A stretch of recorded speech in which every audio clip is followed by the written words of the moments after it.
All right, welcome back, everybody. Welcome back to the Ask Away segment of our Everyday Judaism podcast.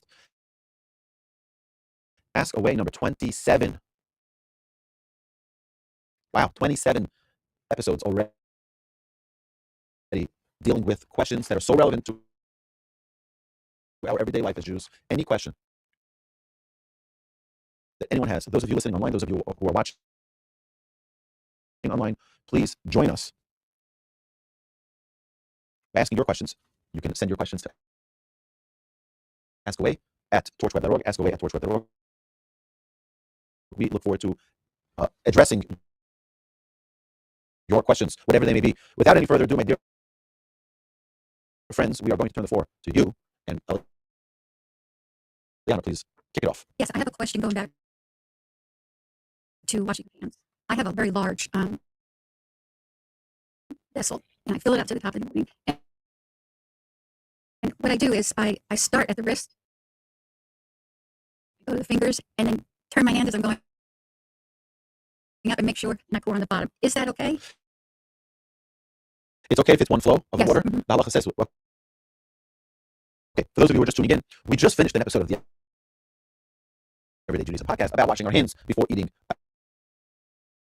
our meal. So the halacha is clear about that it needs to be one flow of water. As long as it's one flow of water, yes, you can do it. Now, if you could wash the whole hand with one pouring, that's the best. Mm-hmm. But if you have a specific system that works for you, as long as it's one continuous flow, that's fine. Okay, so that's a great question. Thank you very, very much. Bruce, you came juiced. I have two short questions. And then one that I love those short questions are the longest answers, right? one lunch. which I think you'll have a lot to say on. But the first one was you halfway to answer one of my questions. It's okay to use running water instead of the vessel to wash your hands. So the halacha says it should be koach gavra, which means human force. It should be with a human force. So just running water is not human force. But if you turn on the faucet and turn it back off, that little first spurt of water is human force. Right, you're doing that. So that would be fine if you don't have another vessel. You don't have. So the ideal would be for a person to have a vessel, and there are many who appropriately prepare the water the night before. They prepare it next to their bed so they don't have to walk to their bathroom or to their sink area where they wash their hands. They shouldn't have the tumah, their impurity on their hands for such a long period of time, and therefore they want to rush and ensure that their hands are clean as quickly as possible. Right next to their bed, they have a washing cup right there with a vessel that to receive the water, and then you pour it out. And you make sure that water is not poured out where people will walk. You make sure that you don't use that water for anything. Make sure your dog doesn't drink from that water either, because it's impure water, and spill it out so that it's not used by anybody. Okay. So now back to your question. Regular flowing water from a sink should not be used. It's better to turn off the faucet, turn it on, turn on and off and on and off, and each time your hand is being washed again with koach gavra, with the human force. Yeah. Second question. You said that there's, except for the high priest, there's no halacha requiring a person, a male, to be in the mikvah. I remember a whole string of commands to say if you're impure because you did this. Oh yeah.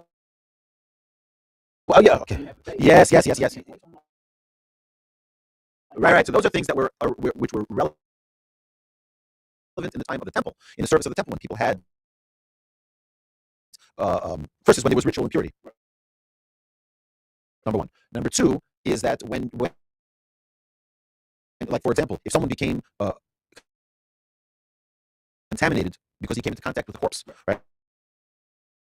So that's the highest form of tumah. The only way to get out of that would be 7 days of separation, etc., etc. But then, in order to get into a state of purity, there would need to. Today, we don't have those laws. So it's not only the code. We said that there are various other circumstances that one would be required to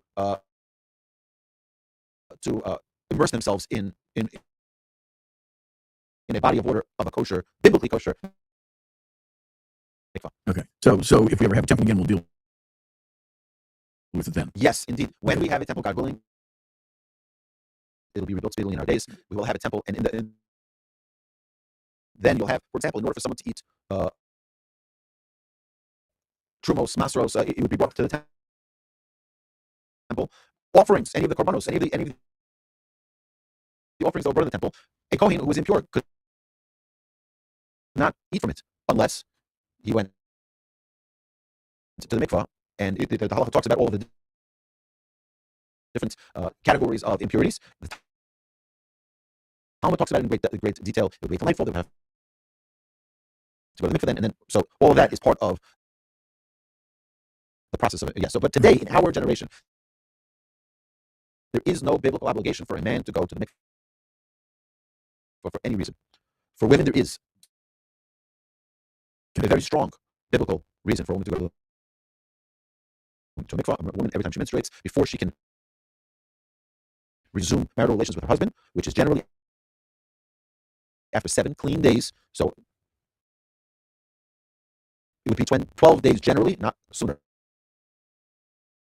12 days generally from the beginning of her period would be the time that she would go to the mikvah. It would be usually about 5 days for it to clean up, and then she begins 7 clean days. Those 7 clean days are counted, and then at the end of the 7th day, there's a long process.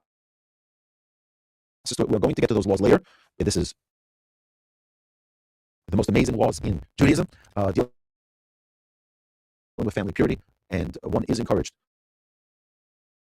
if one is in a marriage,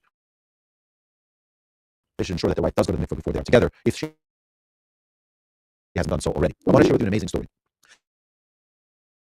I had a woman who came over to me here, and she said that, you remember that story? She came over to me and she said that when she was reciting the Shema every day, she felt like her soul was leaving her body. It's not a crazy lady. She's a regular. She felt like her soul was departing. So what do I do? So I said, you have to speak to a Kabbalist. So I called up someone I know who's very, very holy and spiritual and understands these hidden things. And he said to me right away, he said she needs to go to the mikvah. So I went back to this woman and I said to her, have you ever gone to the mikvah? She says, never in my life, never gone to the mikvah. I said, you need to go to the mikvah. She says, yeah, but I'm already in menopause, so it's like not relevant. I said, you have to go to the mikvah one time and then you're good for life. And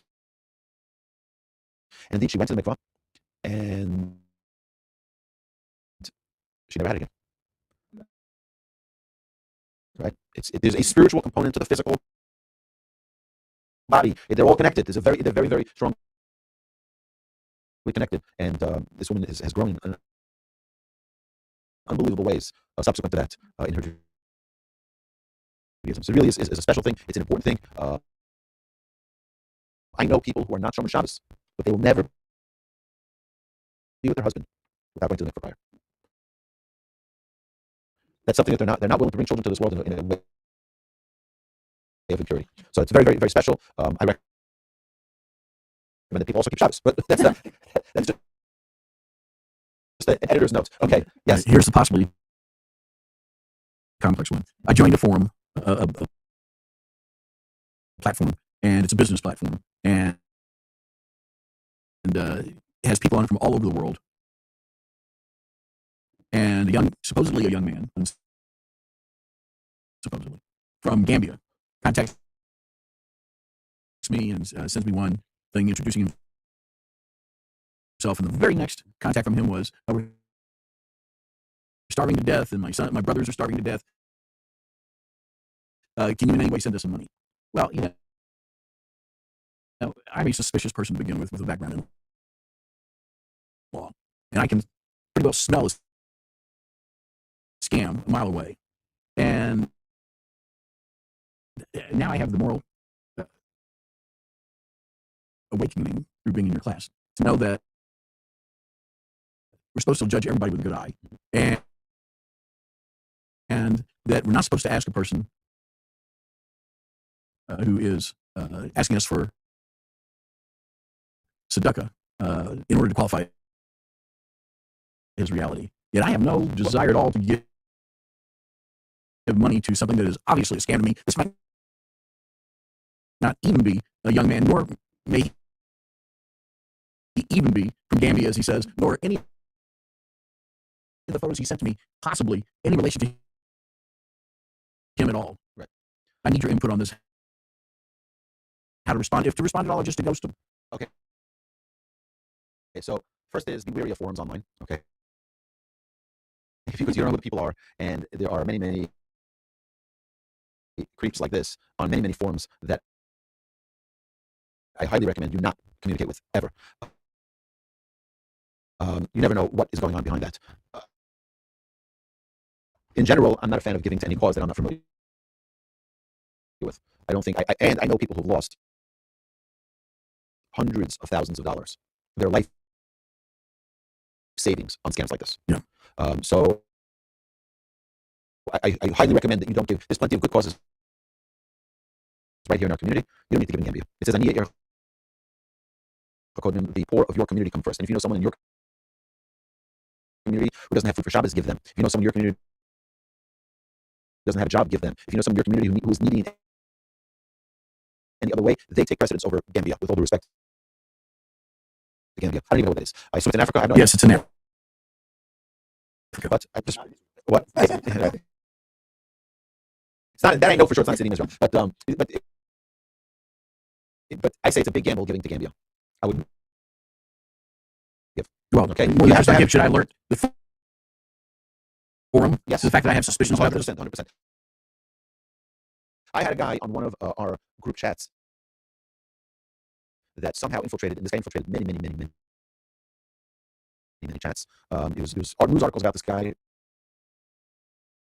where he would come up with a Jewish name and say, hi, I live in such and such community, and he,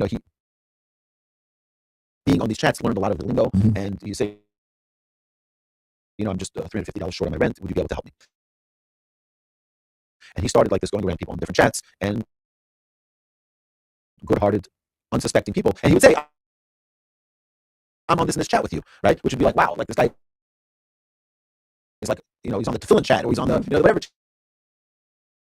Yeah. And there were many people who fell to it. And this guy was, bankrolling something special with all that money. But I really, all the chats that I was on, we kicked them off. We warned everybody, do not give money to people you don't know who they are. It's nice that you have rachamim, you have mercy in your heart, but don't be stupid. The first thing the Torah tells us, okay, the first thing, actually what the Torah doesn't tell us, the Torah doesn't tell us to use common sense.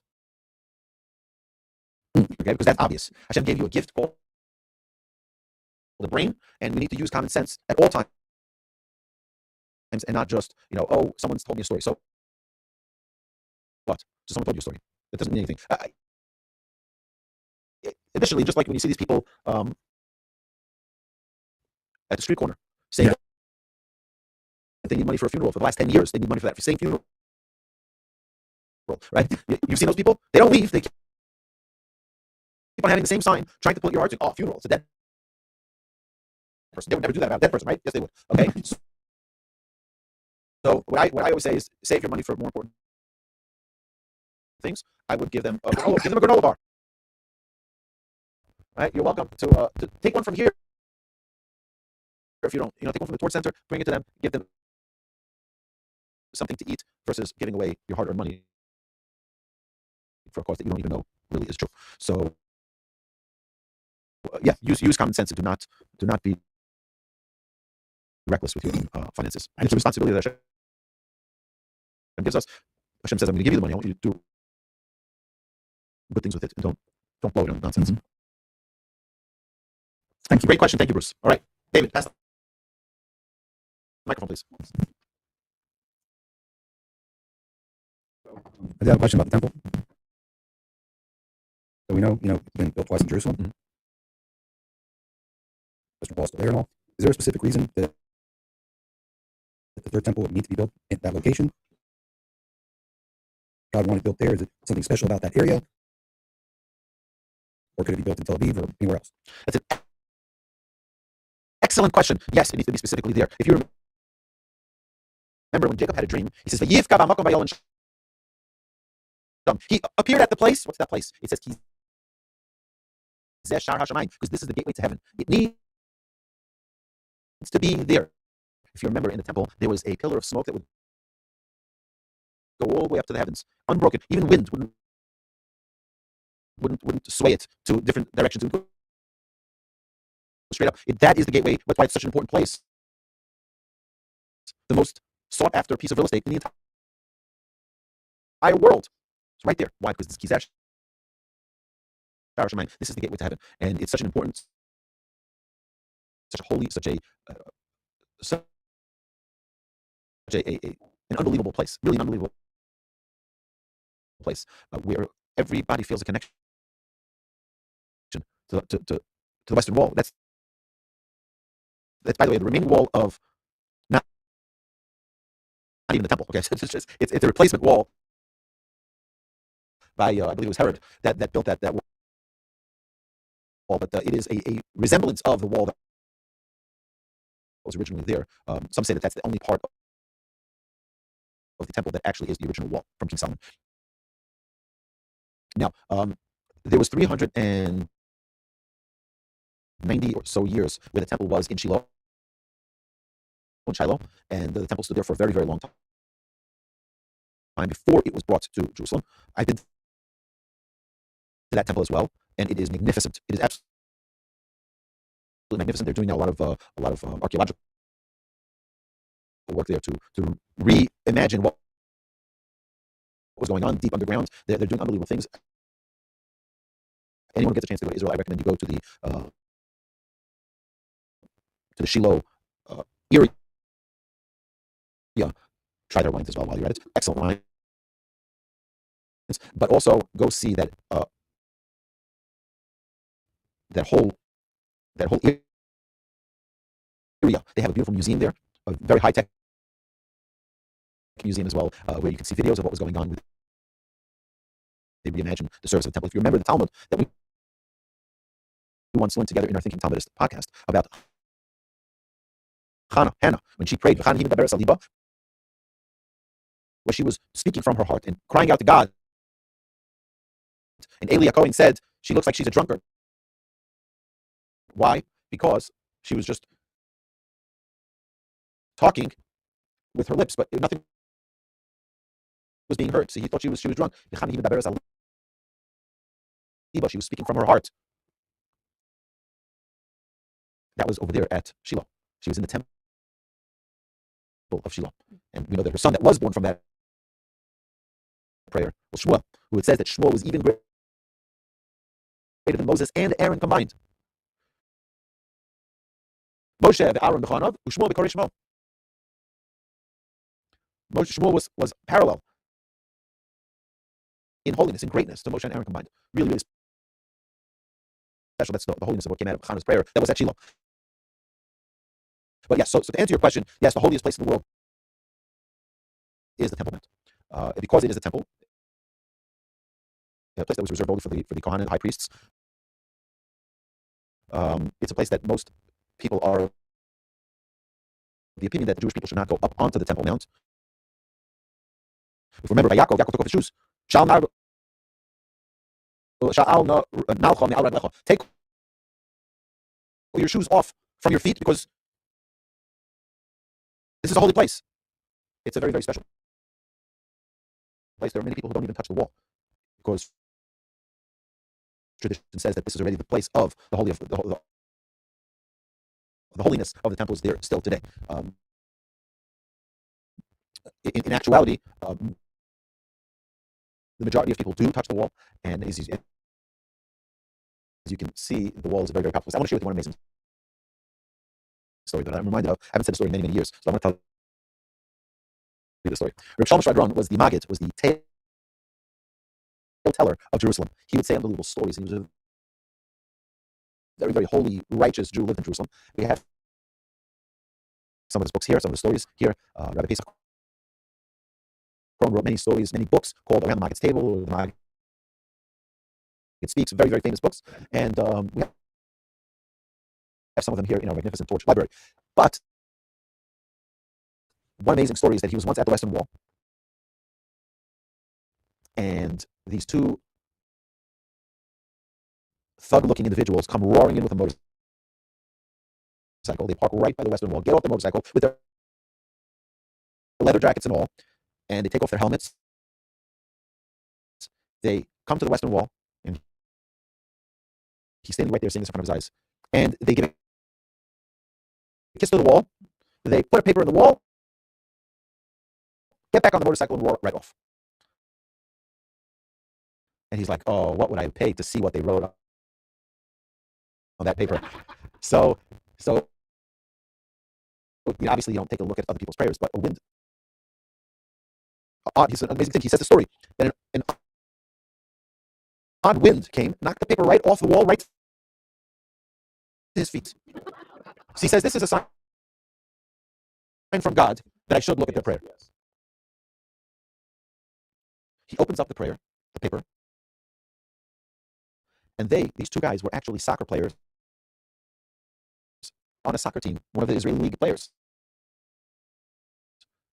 And they said over there very simple words: God, help our team win. And Rabbi Shlomo said, this is perhaps one of the most powerful prayers he's ever seen. Just a simple prayer asking God for success. Simple words. They're soccer players. They ask for success in their soccer game. They're having a final game, a championship game, whatever it is. That's what prayer really is. People think, oh, prayer is only, I can't pray about my game. I can't pray that I win my mahjong game. I can't pray that. Yes, you can. That's what prayer is. Prayer is having a conversation with God. Prayer is talking with the Almighty in the simplest way. Talking to God and saying, Hashem, please succeed my way. Hashem, please help me get that job. Hashem, please give me the strength that I need to overcome this challenge. That's what prayer is all about. Most powerful prayer. Just simple words on paper. Hashem, help my team win. That's what prayer is all about. And Rabbi Shlomo will talk about this every time he talks about prayer. He says, that's what prayer is. Learn from the soccer players how to pray. What's on your heart? That's what God wants to hear. What's on your heart? Oh, I have to start thinking of fancy words and how am I going to... No. Be simple with God. Be pure, be simple. Don't complicate your relationship with God. I hope I answered your question. Thank you, David. All right, pass it on. Gary's got a whole... Nope. Okay, Gary does not have questions, but Chana does. Go for it, Chana.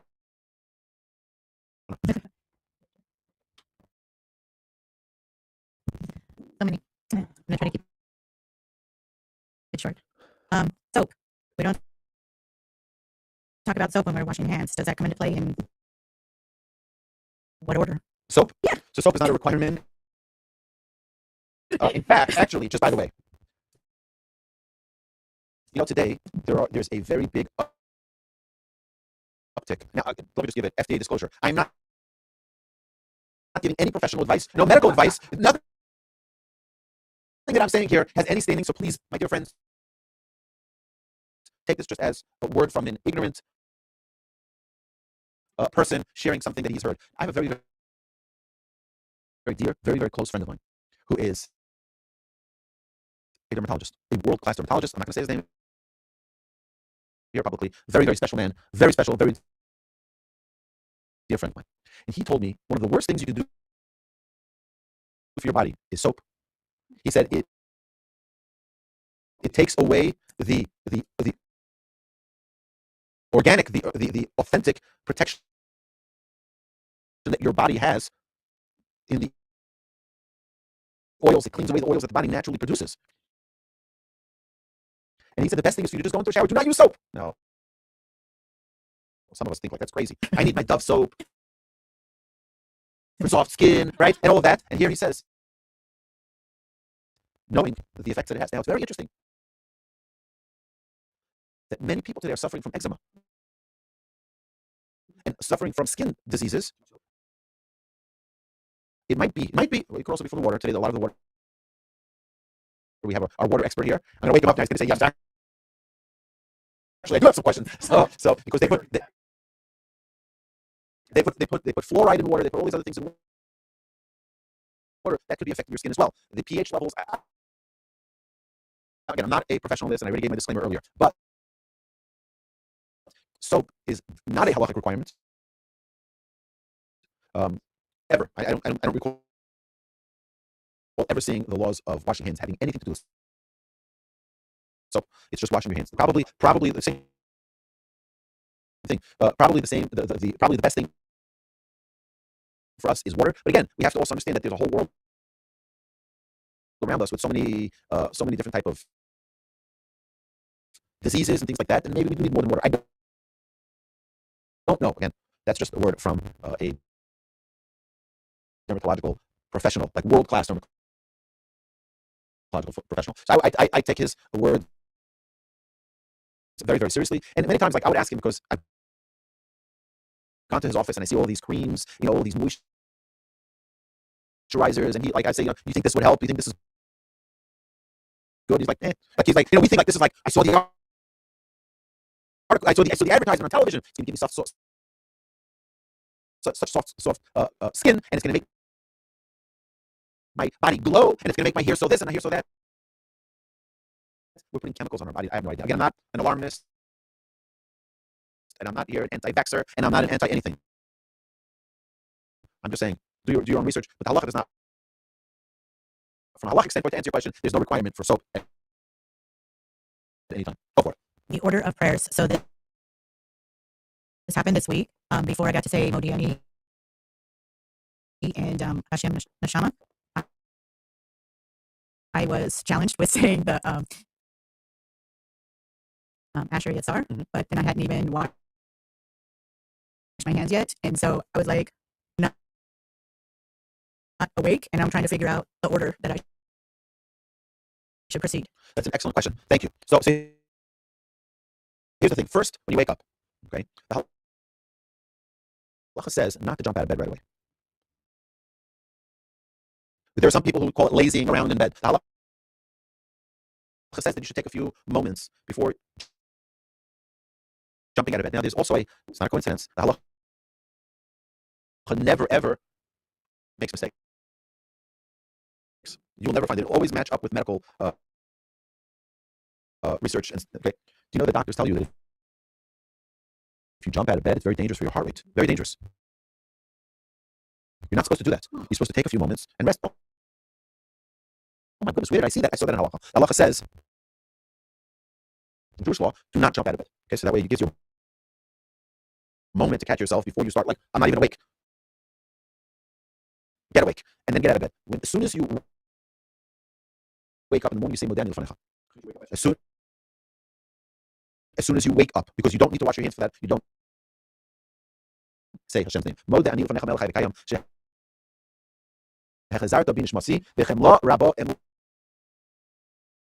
What we are saying in these words is, I am grateful and thankful to you, Hashem.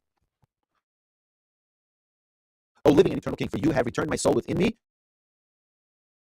With compassion, abundant is your faithfulness. So this is the first things that come out of our mouth every morning. Now, what a person should do, as halacha describes, a person should then go use the restroom. And then, after doing that, you go wash your hands, you recite the blessing of Netilat Yadayim, then you recite the blessing of Asher Yatzar, and then the rest of the blessing of Elokai Neshama, which you should, if possible, attach to the blessing of Asher Yatzar. So immediately after saying Asher Yatzar, you add the Elokai Neshama. Now, if you look in our prayer podcast, we talk about this when we talk about the Netilat Yadayim, the Asher Yatzar, and the Elokai Neshama. That's the order in which we produced those episodes of how they should be said as well. Now, there's some who will change the order of other parts of prayer. That we can handle on a different question. But now, to answer your question, your day starts with Modeh Ani. Go use the restroom, wash your hands appropriately, recite the Netilat Yadayim, recite the Asher Yatzar, and that could qualify, by the way, not only for the washing of the hands of the bathroom, but also the washing of the hands of waking up in the morning. Like we said, you wash that 3 times. You can also add a 4th according to the Gaon of Vilna, where you're washing off the water of the last washing. Okay. Urgency. Okay, So the body had an urgency, and that order wasn't readily available to me. Let's say. You know what I'm saying? Yeah. So again, again, a person should you have to follow the needs of your body, okay, and without any exception. The Torah says, you shall not destroy your body. You should, and part of that is a person holds himself in when they do need to use the bathroom. It's not appropriate. You're not allowed to pray in such a condition. You're not allowed to recite a blessing. You're not allowed to eat. If you need the bathroom, you're not allowed to do anything else. It's a dangerous thing. It's literally considered a danger that one is placing their body in. So it should take precedence over everything. You do what you need to do, and then if after you need to recite the Modeh Ani, you do that as well. Then that's fine. You want the question from this week? Go for it. Okay.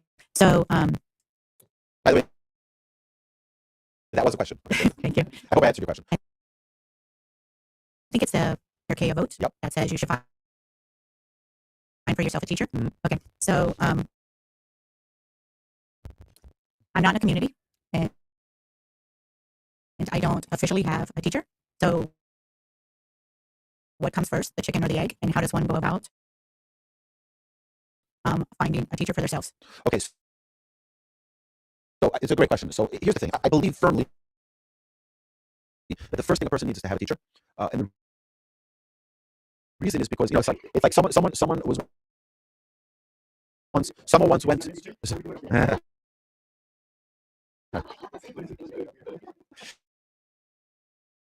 let me say it like this. So here, a person, someone once went to a rabbi and said to the rabbi, "What do I do? I only have 10 minutes a day. What should I study? Should I study Jewish law? Should I study Talmud? Should I study Musar? Study?" So the rabbi said, "Study Musar." He said, "Why Musar? It's like the least important character development. That's what I should study." He said, "Yeah, if you study Musar for 10 minutes a day, you'll see that you have more than 10 minutes a day. Okay, you'll see that you have more time than you're giving yourself." I think that if a person has a rabbi, the rabbi is able to open up things in the student where they can see the importance of moving to a community, where they can see the importance of being involved in a Jewish life. If a person does not have a rabbi, that guidance is not going to help them, even if they live in a community. So the first thing a person needs to have is a guide and a mentor that can help navigate life. However, it's not easy to have a rabbi. I know people who have a rabbi, and if the rabbi tells them jump, they ask how high. There's no questions asked. And for some people, it's very uncomfortable. What do you mean? I'm not a puppet. No one's asking me to be a puppet. But if you want to get guidance, me with my rabbi, I can tell you that my rabbi, I told him, I said, "Rabbi, you realize you have a very big responsibility, because literally, if you tell me jump, I'll ask how high." It's not a joke. It's really that way. My children, when I have not a disagreement, I don't argue with my children, but if we have a dilemma and we want to know how to figure this out, my children already know that the answer is going to be, "Let's talk to Rabbi." What does Rabbi say? And my children will suggest that. They'll say, "Whatever Rabbi says is what we do. That's the Bible. Finished. Case closed." So a person needs to have a Rabbi, and the Rabbi is able to hopefully get to understand the nature of the person and know how to properly guide them on their journey. But to have a rabbi is not an easy thing. When I became a student in yeshiva when I was about 17 years old, so the rabbi that I was learning from, Rabbi Eisenstein, Zecher Tzadik Levracha, of blessed memory, of righteous and blessed memory, was my rabbi. I made him my rabbi, and as such, what I did was every morning I would I remember the first day I was in the yeshiva, I walked over and it's something you don't do because he's like the head rabbi of the yeshiva. Like he has like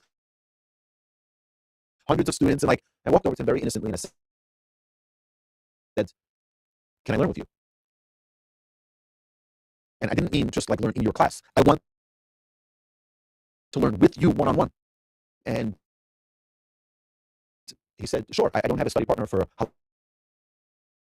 halacha, for the study of Jewish law, right after the morning prayers. If you'd like, we can learn then for at least a half hour." And I did that every single day for almost 2 years. I learned with my rabbi, and we became so close. He became my Rabbi Movak. He taught me the majority of my Torah for a very long period of time. Additionally, when I was dating, he was my guide, and I talked to him before and after every single date. And I remember that there were times that I said it was a good day. It was fine, but like, I would talk it over with my rabbi, talk over the details. And there are people who are listening to this who might say, "That's ridiculous. Okay, don't you have your own intellect? Don't you have your own brain? Don't you have your own, Let me explain something. We can sometimes make big mistakes because of our emotions. We can sometimes I'll give you an example. The girl I went out with once, and after the first date, it was a very nice date.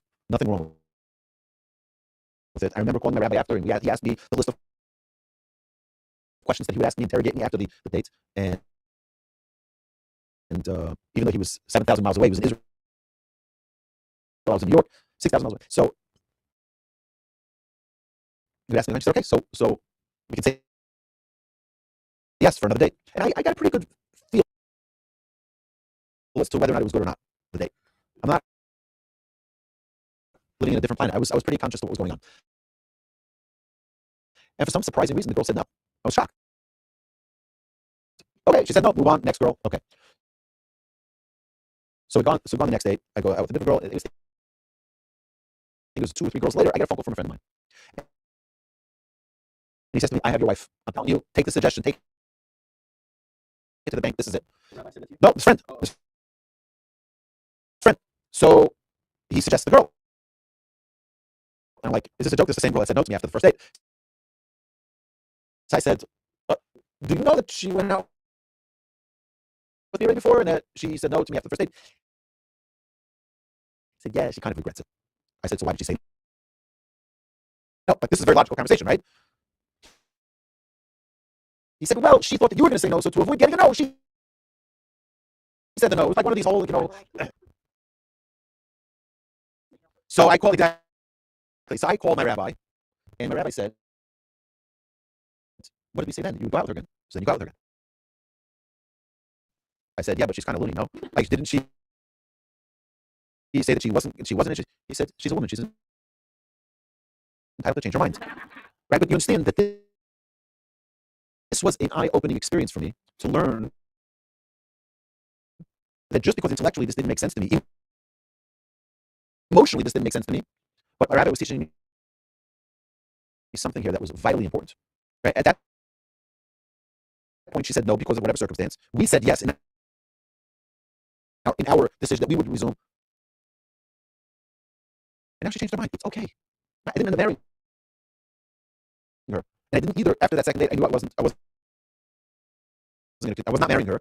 And I didn't say no after the second date either because I felt that it wouldn't be like, "Oh, you said no to me. Now I'm going to say no to you." Like, that was like, so I went out a third time just for an act of kindness. I'm serious. Because I felt it would be insulting if I said no after that time. Even though it was clear to me that it wasn't the match. But that was a guidance and an eye-opening experience. Now, hundreds of other situations in my life where I called him and got guidance from him because he knew me. We spent a lot. He knew what was needed. And it was a girl in dating. It was very, very intense. I'll tell you why. Specifically, my stories with my rabbi were dating. Because shortly after my wife and I got married, he passed away. And I remember the Friday night before he passed away. Obviously, I didn't know that he was going 3 days later to meet our Creator. I was walking Friday night with my brother. My brother was heading back to yeshiva. He came to us for dinner. For Friday night dinner, he was walking back to his yeshiva. So we were walking. So, I'll walk you back. And I walked him past my rabbi. I said, my rabbi, let's just go say, I know he wasn't feeling well. He had lung cancer. He didn't tell anyone. He said he just had some back pain. He didn't want people to be alarmed or whatever. He said he just had some back pain. So I came into his house, and there he is. It was like 10 o'clock at night or whatever it was. And he was like slumped over his Talmud, and you can see he was frail, he was weak. And he was young man, he was 53 years old when he passed away. Yeah. So I asked him, I said, Rabbi, how are you, this and that? And he was very, very direct in saying, where are you learning right now? And I told him before, he knew already I was in Kol, I was in getting smicha from Rabbi Berkowitz, who's now my rabbi. And he said to me, he's a yashar, he's a straight person. Make him your rabbi. I said, Rabbi, are you going someplace? And 3 days later, he passed away. And I went straight from the funeral. I went to my rabbi, and he was now my rabbi. So Berkowitz now for the past 24 years, 23 years, he's been my rabbi. And I've counseled thousands of questions through him. And some of your questions, I've asked him as well if I didn't know the proper answer or what the proper guidance, what to do. Hundreds and hundreds of questions on marriage, hundreds and hundreds of questions on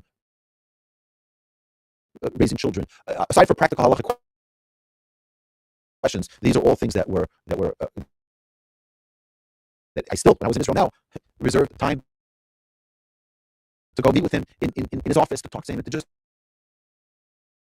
I said, like, I don't have any questions. You're my doctor. You're my spiritual doctor. Give me a checkup. Like, that's really what I came for. You're my teacher. You're my master. But I will tell you that it's not easy because you have to run after your rabbi. The rabbi, he's never ever called me. Hey, you haven't called me this week. Why haven't you called me? Right? You're my student. You should be calling me. If I don't call him for a year, he's not going to be calling me. All right? He's busy enough with life. He's busy enough with his students, with his yeshiva, with his responsibility.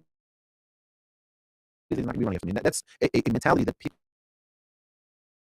have a difficult time adapting when they're seeking a rabbi. The rabbi is not going to be running after you. You need to run after the rabbi. The rabbi, the Mishnah tells us you have to make for yourself a rabbi. That means you need to make yourself a student. You need to go and you need to seek. And if you try once and twice and 3 times, 4 times, I remember one of the other graduates from our kollel who got smicha and lives here in Houston as well, still today, was working in Torch, and we had a question that we needed to get resolved. So I told him we should call Rabbi and ask him. So he said, "Oh, it's pointless. I tried so many times and it doesn't work. He never picks up the phone." I said, "You're trying the wrong way." Okay, so I put the phone on speaker. I called my rabbi's house with him right there, and the answering machine picks up the way it does for all the students. And I speak into the answering machine. And I said, "Hello, this is Ari Wolbe. I'm calling from Houston, Texas. And I'm literally not going to get off the phone until somebody picks up the phone. And I will continue talking. And if the tape runs out on the answering machine, I'll call back. And call back. I need to speak. It's an urgent matter. I need to speak. Somebody, hello." And I said, "Hello." I said to my friend, "That's how you reach Rabbi. Okay, you need to be persistent because you're asking for his very, very precious time that he doesn't have, and you're fighting. It's like the squeaky wheel gets oil first. That's the way it works. If there's pressing matters that come up all the time, and I can't tell you what my next 24 hours are going to look like ever, because there's so many things that come flying at you faster than the speed of light sometimes, and you have no idea. In 10 minutes, I could be traveling to Louisiana for. I had such a story once, right? Someone calls me up. He says someone passed away. A Jewish person passed away in another 50 miles east of Beaumont. That's in Louisiana, someplace up north of Lake Charles, and they don't have something to do with tahara and to bring the person to a Jewish burial. Right? So, do I continue my regular schedule, or do I change everything to help a Jew have a Jewish burial? Right? That's not on my schedule, but that happens. Okay, so You understand that even if I had a scheduled meeting with somebody, I'm going to have to change that scheduled meeting because of these unforeseen things. And these things come up all the time, not only life and death things, but other scenarios that are not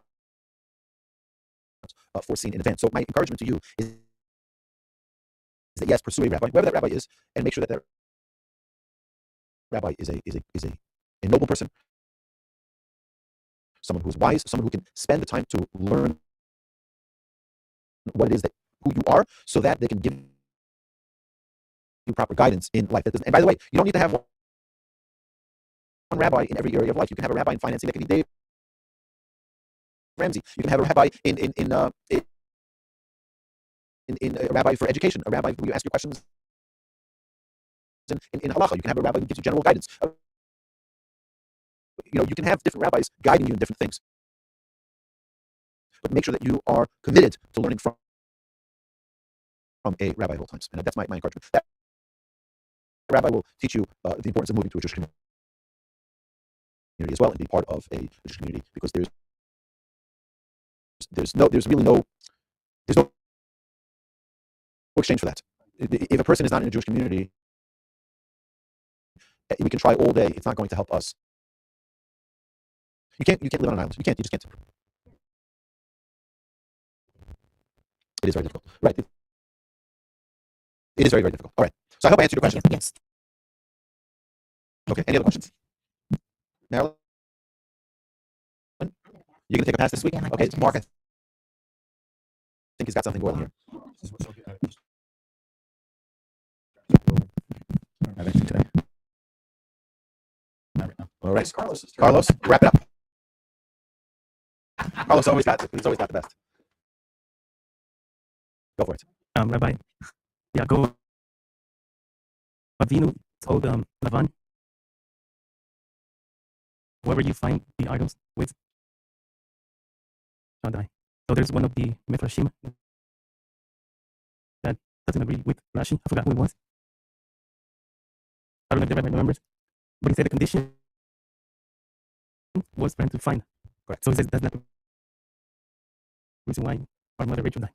Right. Because he didn't find him. Correct. So I forgot who it was of the commentators. But why are we, or why is Rashi here strict with what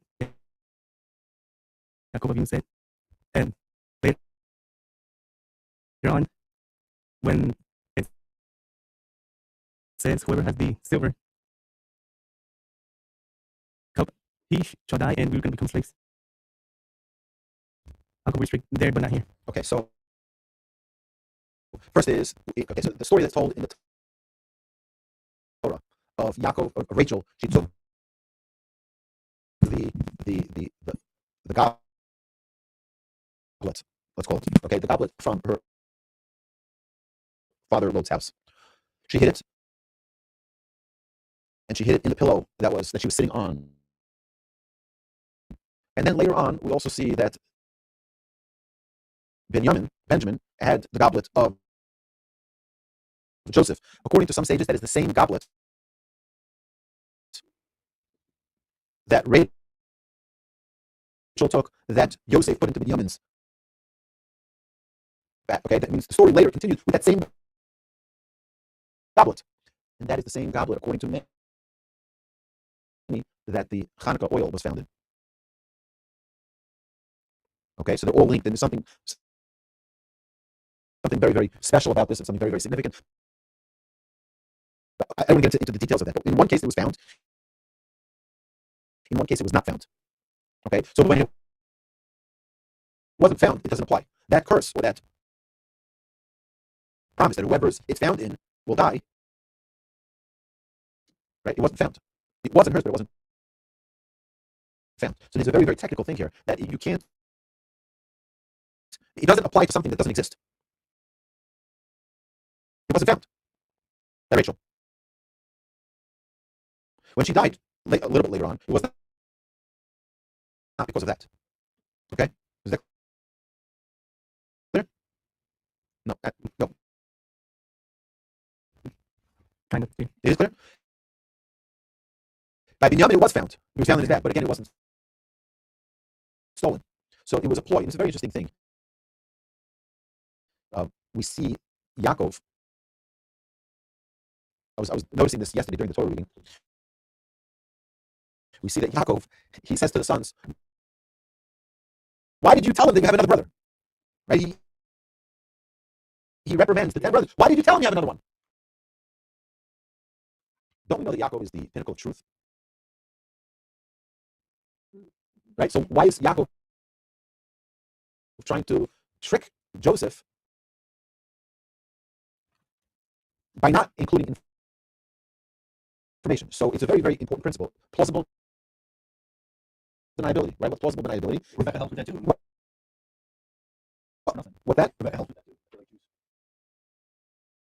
She also had that character trait. That he was left out. Leaving out information doesn't make it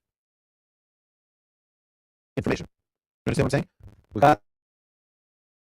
It's not a lie. You just don't disclose it.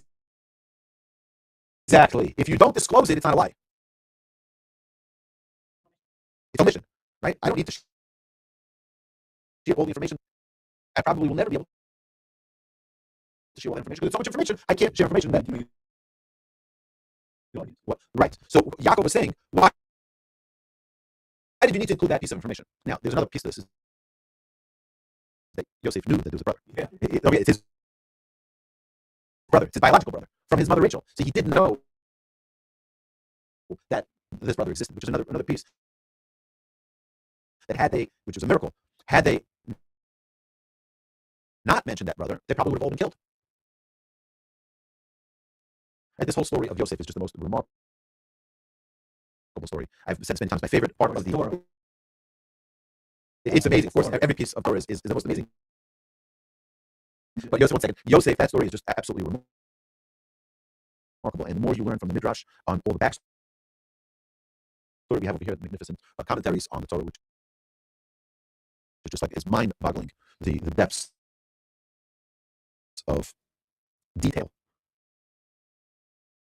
that the Midrash brings to the surface from these stories.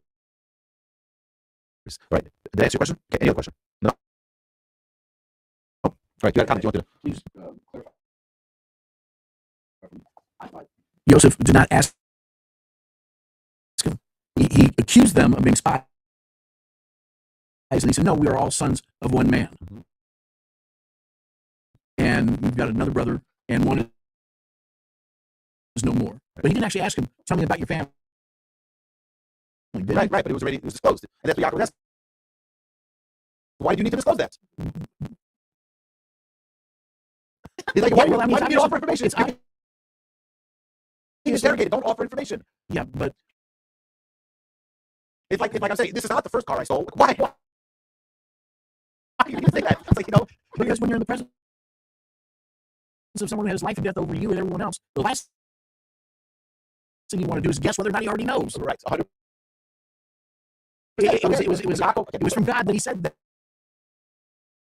Again, but Yaakov doesn't know that this is Yosef. They don't know that it's Yosef. So Yaakov's asking, this is a stranger in Egypt. You're sharing information about our family. Why? Why are you sharing this private information? Obviously, we see it from a 30,000 foot purview, where we know that it's Yosef. We know that it's Yosef. And we know that Hashem here is pulling all of the puppet strings, and we are just little puppets in God's magnificent world. Hashem should bless us with an amazing, beautiful, terrific, delicious week. Don't forget to maximize the last day of Hanukkah is upon us. Enjoy it, maximize it. My dear friends online, don't forget that you can be part of this as well by asking your questions at askaway@torchweb.org. I look forward to seeing your questions and addressing them at future classes. My dear friends, thank you. Have a great week. Thank you, Rabbi.